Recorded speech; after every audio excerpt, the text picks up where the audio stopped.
Shalom saudara, haleluya, selamat datang ke siri renungan ringkas dari Injil Yohanes yang berbentuk soalan dan jawaban.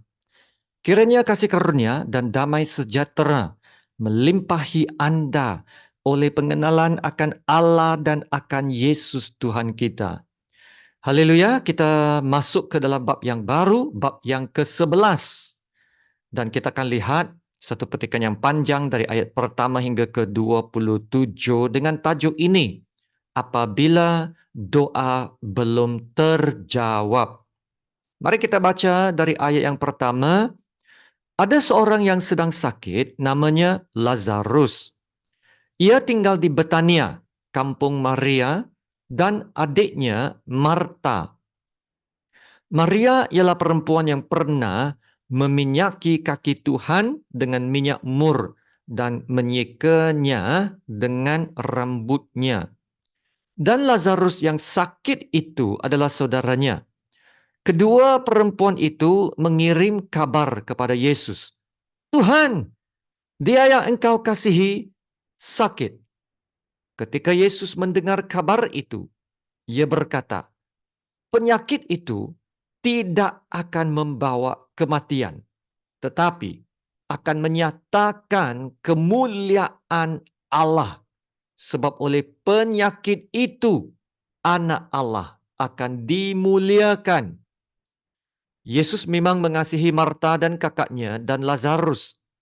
Namun, setelah didengarnya bahwa Lazarus sakit, ia sengaja tinggal 2 hari lagi di tempat di mana ia berada. Tetapi sesudah itu ia berkata kepada murid-muridnya, mari kita kembali lagi ke Yudea. Murid itu berkata kepadanya, Rabi, baru-baru ini orang-orang Yahudi mencoba melempari engkau. Masih maukah engkau kembali ke sana?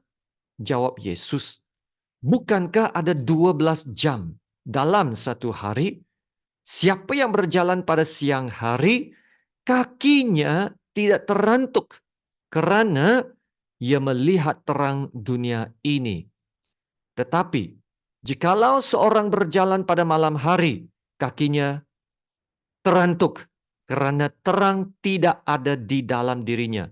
Demikianlah perkataannya, dan sesudah itu ia berkata kepada mereka, Lazarus, saudara kita, telah tertidur. Tetapi, aku pergi ke sana untuk membangunkan dia dari tidurnya. Maka kata murid-murid itu kepadanya, Tuhan, jikalau ia tertidur, ia akan sembuh. Tetapi maksud Yesus ialah tertidur dalam arti mati. Sedangkan sangka mereka Yesus berkata tentang tertidur dalam arti biasa. Karena itu Yesus berkata dengan terus terang, Lazarus sudah mati. Tetapi syukurlah, aku tidak hadir pada waktu itu. Sebab demikian lebih baik bagimu, supaya kamu dapat belajar percaya. Marilah kita pergi sekarang kepadanya. Lalu Thomas yang disebut Didimus berkata kepada teman-temannya, yaitu murid-murid yang lain, marilah kita pergi juga untuk mati bersama-sama dengan dia. Maka ketika Yesus tiba, didapatinya Lazarus telah 4 hari berbaring di dalam kubur. Betania terletak dekat Yerusalem, kira-kira 2 mil jauhnya. Di situ banyak orang Yahudi telah datang kepada Marta dan Maria untuk menghibur mereka berhubung dengan kematian saudaranya. Ketika Marta mendengar bahwa Yesus datang, ia pergi mendapatkannya. Tetapi Maria tinggal di rumah. Maka kata Marta kepada Yesus, Tuhan, sekiranya engkau ada di sini, saudaraku pasti tidak mati. Tetapi sekarang pun aku tahu bahwa Allah akan memberikan kepadamu segala sesuatu yang engkau minta kepadanya. Kata Yesus kepada Marta, saudaramu akan bangkit. Kata Marta kepadanya, aku tahu bahwa ia akan bangkit pada waktu orang-orang bangkit pada akhir zaman. Jawab Yesus, akulah kebangkitan dan hidup. Barang siapa percaya kepadaku, ia akan hidup walaupun ia sudah mati. Dan setiap orang yang hidup dan yang percaya kepadaku tidak akan mati selama-lamanya. Percayakah engkau akan hal ini? Jawab Marta, ya Tuhan, aku percaya bahwa engkaulah Mesias, Anak Allah, Dia yang akan datang ke dalam dunia. Amin. Demikianlah firman Tuhan. Bab 11 menceritakan kematian Lazarus dan kebangkitannya oleh Yesus. Sebelum ini, Yesus telah mempersembahkan diri sebagai terang dunia, sebagai roti hidup, sebagai air hidup. Nah, sekarang Yesus mempersembahkan diri sebagai kebangkitan dan hidup. Nah, mari kita lihat soalan edisi ini. Yang pertama, kebangkitan Lazarus oleh Yesus merupakan tanda ketujuh dan terakhir Yesus. Senaraikan 6 tanda yang dilakukan Yesus sebelum ini, dan kenapakah semua tanda-tanda ini penting? Soalan kedua, Yesus telah dimaklumkan bahwa Lazarus sakit. Yesus tahu Lazarus akan mati. Kenapa Yesus tidak segera pergi ke rumah Lazarus untuk melawat dan menyembuhnya? Malah Yesus melengahkan lagi perjalanannya ke rumah Lazarus. Mari kita kembali kepada soalan yang pertama. Kebangkitan Lazarus ini adalah tanda yang ketujuh dan terakhir Yesus. Nah, senaraikan 6 tanda yang dilakukan Yesus sebelum ini, dan kenapakah semua tanda-tanda ini penting. Tanda yang pertama ialah mengubah air menjadi anggur.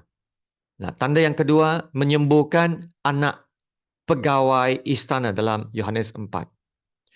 Tanda yang ketiga, menyembuhkan orang sakit di Bethesda. Ini dalam Yohanes 5. Nah, inilah penyembuhan yang dilakukan pada hari Sabat. Dan yang keempat, memberi makan kepada 5.000 orang dengan hanya 5 roti dan 2 ikan dalam Yohanes 6. Tanda kelima, berjalan di atas air. Yohanes 6. Tanda yang keenam, menyembuhkan orang buta sejak lahir dalam Yohanes 9. Ini penyembuhan yang juga dilakukan pada hari Sabat. Ya, semua tanda-tanda ini adalah unik dalam Injil Yohanes. Karena ia bertujuan menyatakan kemuliaan Yesus agar orang ramai akan percaya bahwa Yesus adalah Mesias yang datang dari Allah, menyatakan kemuliaannya. Lihat Yohanes 2 ayat 11 ini, hal itu dibuat Yesus di Kana yang di Galilea sebagai yang pertama dari tanda-tandanya. Dan dengan itu, ia telah menyatakan kemuliaannya dan murid-muridnya percaya kepadanya. Dan dalam Yohanes 20 ayat 30-31 pula berkata ini, memang masih banyak tanda lain yang dibuat Yesus di depan mata murid-muridnya yang tidak tercatat dalam kitab ini. Tetapi semua yang tercantum di sini telah dicatat supaya kamu percaya bahwa Yesuslah Mesias, Anak Allah, dan supaya kamu oleh imanmu memperoleh hidup dalam namanya, ya, supaya kamu percaya. Dan di dalam bab 11 sahaja ada sekurang-kurangnya 6 perkataan percaya. Begitu banyak dalam satu bab. Dalam petikan yang kita baca tadi. Dan ini menunjukkan Yesus adalah firman Allah yang turun dari surga untuk menjadi Mesias kepada manusia. Kita lihat soalan yang kedua sekarang. Yesus telah dimaklumkan bahwa Lazarus sakit. Dan Yesus tahu Lazarus akan mati. Tapi kenapa Yesus tidak segera pergi ke rumah Lazarus untuk melawat dan menyembuhkannya? Malah, Yesus melengahkan lagi perjalanannya ke rumah Lazarus. Ya, Maria dan Marta mengharapkan Yesus akan datang menyembuhkan Lazarus. Nah, sememangnya Yesus boleh menyembuhkan Lazarus. Seperti mana ia telah menyembuhkan orang yang sakit lumpuh dan orang yang buta sejak lahir sebelum ini. Yesus berkuasa. Yesus telah melakukan banyak mukjizat. Tetapi Yesus sengaja menundakan perjalanannya. Ada dua sebab. Yesus mau melakukan lebih lebih daripada sekadar menyembuhkan Lazarus. Ya, mau melakukan lebih itu. Lebih daripada hanya menyembuhkan. Yesus ingin menunjukkan bahwa dia adalah kebangkitan dan hidup. Amin. Nah, sebab yang kedua. Dalam ayat 15, Yesus berkata, dia bersyukur. Bersyukur karena mereka tidak ada di sana. Macam mana boleh bersyukur padahal ada orang yang sakit? Alasannya supaya kamu dapat belajar percaya, ya. Belajar percaya. Sekiranya Yesus ada di sana, dia boleh saja menyembuhkan Lazarus. Tapi mereka akan terlepas daripada pelajaran yang sangat penting, yaitu belajar percaya. Mereka tidak akan melihat tanda yang sangat penting, yaitu membangkitkan Lazarus dan menunjukkan Yesus adalah kebangkitan dan hidup. Yesus ingin menyampaikan pelajaran yang sangat penting, yang terpenting, yaitu suatu hari nanti dia akan membangkitkan setiap orang, dan kepada orang-orang percaya dia akan memberikan hidup kekal. Amin. Ya, walaupun Yesus tidak memenuhi kehendak dan permintaan Marta dan Maria untuk menyembuhkan Lazarus, Yesus mempunyai rencana yang lebih besar lagi daripada apa yang Marta dan Maria inginkan. Kalau sebelum ini Yesus menyembuhkan seorang buta sejak lahir dalam bab 9, ya, supaya pekerjaan-pekerjaan Allah harus dinyatakan di dalam dia. Demikian juga membangkitkan Lazarus adalah untuk menyatakan kemuliaan Allah. Sebab oleh penyakit itu, anak Allah akan dimuliakan. Baca sekali lagi. Sebab oleh penyakit itu, anak Allah akan dimuliakan. Lazarus akan mati, ya. Tetapi kematiannya akan menyatakan kemuliaan Allah apabila ia dibangkitkan. Kemuliaan Allah yang dinyatakan adalah pernyataan kasih dan kuasa Allah yang dapat mengalahkan maut dan memberi hidup. Ya, sesungguhnya inilah inti utama Injil kebenaran hidup. Yesus dapat mengalahkan maut dan memberi hidup, membangkitkan orang mati. Jadi saudara, kalau saudara masih ingat tadi, Yesus berkata, marilah kita pergi ke rumah Lazarus sebab Lazarus tertidur. Sebenarnya Lazarus mati. Kenapa Yesus berkata tertidur? Sebab Yesus tahu Yesus akan membangkitkan Lazarus. Kalau tidur bermaksud akan bangunlah. Bermaksud Yesus begitu yakin dia dapat membangkitkan Lazarus itu. Haleluya. Maka apabila Tuhan tidak menjawab doa kita menurut apa yang kita inginkan, ianya bukan karena Tuhan tidak dengar doa kita. Tuhan dengar doa kita, saudara. Tetapi Tuhan mempunyai rencana yang lebih besar. Lebih besar daripada apa yang dapat kita fikirkan. Dan Tuhan akan melakukan segala sesuatu sesuai dengan kehendaknya.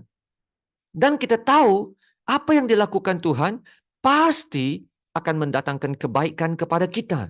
Dan juga yang lebih penting daripada semuanya itu ialah memuliakan namanya. Ya saudara, memuliakan nama Allah. Itu yang lebih penting. Memuliakan nama Allah Bapa. Haleluya. Terima kasih Tuhan Yesus, mari kita berdoa. Haleluya Bapa kami yang di surga. Bapa yang termulia, dan yang teragung. Terima kasih Bapa untuk firman-Mu. Ya Bapa, kami percaya Engkau anak Allah yang baik. Engkau Allah Bapa yang baik. Engkau mempunyai rencana yang terbaik bagi kami anak-anak-Mu. Pada saat kami berdoa, Engkau mendengar doa kami. Malah sebelum kami memohon apa-apa, Engkau sudah pun tahu apa yang ada dalam hati kami. Engkau tahu, ya Bapa, ajar kami untuk berdoa supaya permohonan-permohonan kami sejajar, selaras, seiring dengan kehendak-Mu, mendapat perkenanan-Mu, dan dapat memuliakan nama-Mu. Ya Tuhan, ajar kami untuk mencari dahulu kerajaan-Mu dan kebenaran-Mu. Ajar kami untuk melakukan perintah-Mu dan melakukannya. Ya Bapak, kami sedar, kami harus berkurang supaya Allah yang semakin bertambah dan meningkat dalam diri kami. Sehingga kami dapat hidup dalam penyerahan sepenuh kepada Allah Bapa dan melihat kehendak-Mu terjadi di bumi seperti di surga. Haleluya. Terima kasih Bapa. Jadilah kehendak-Mu di bumi seperti di surga. Terima kasih Tuhan. Dalam nama Tuhan Yesus yang termulia, kami berdoa dan ucap syukur. Amin. Sama-sama kita menerima berkat Tuhan. Tuhan memberkati engkau dan melindungi engkau. Tuhan menyinari engkau dengan wajahnya dan memberi engkau kasih karunia. Dan Tuhan menghadapkan wajahnya kepadamu dan memberi engkau damai sejahtera. Amin.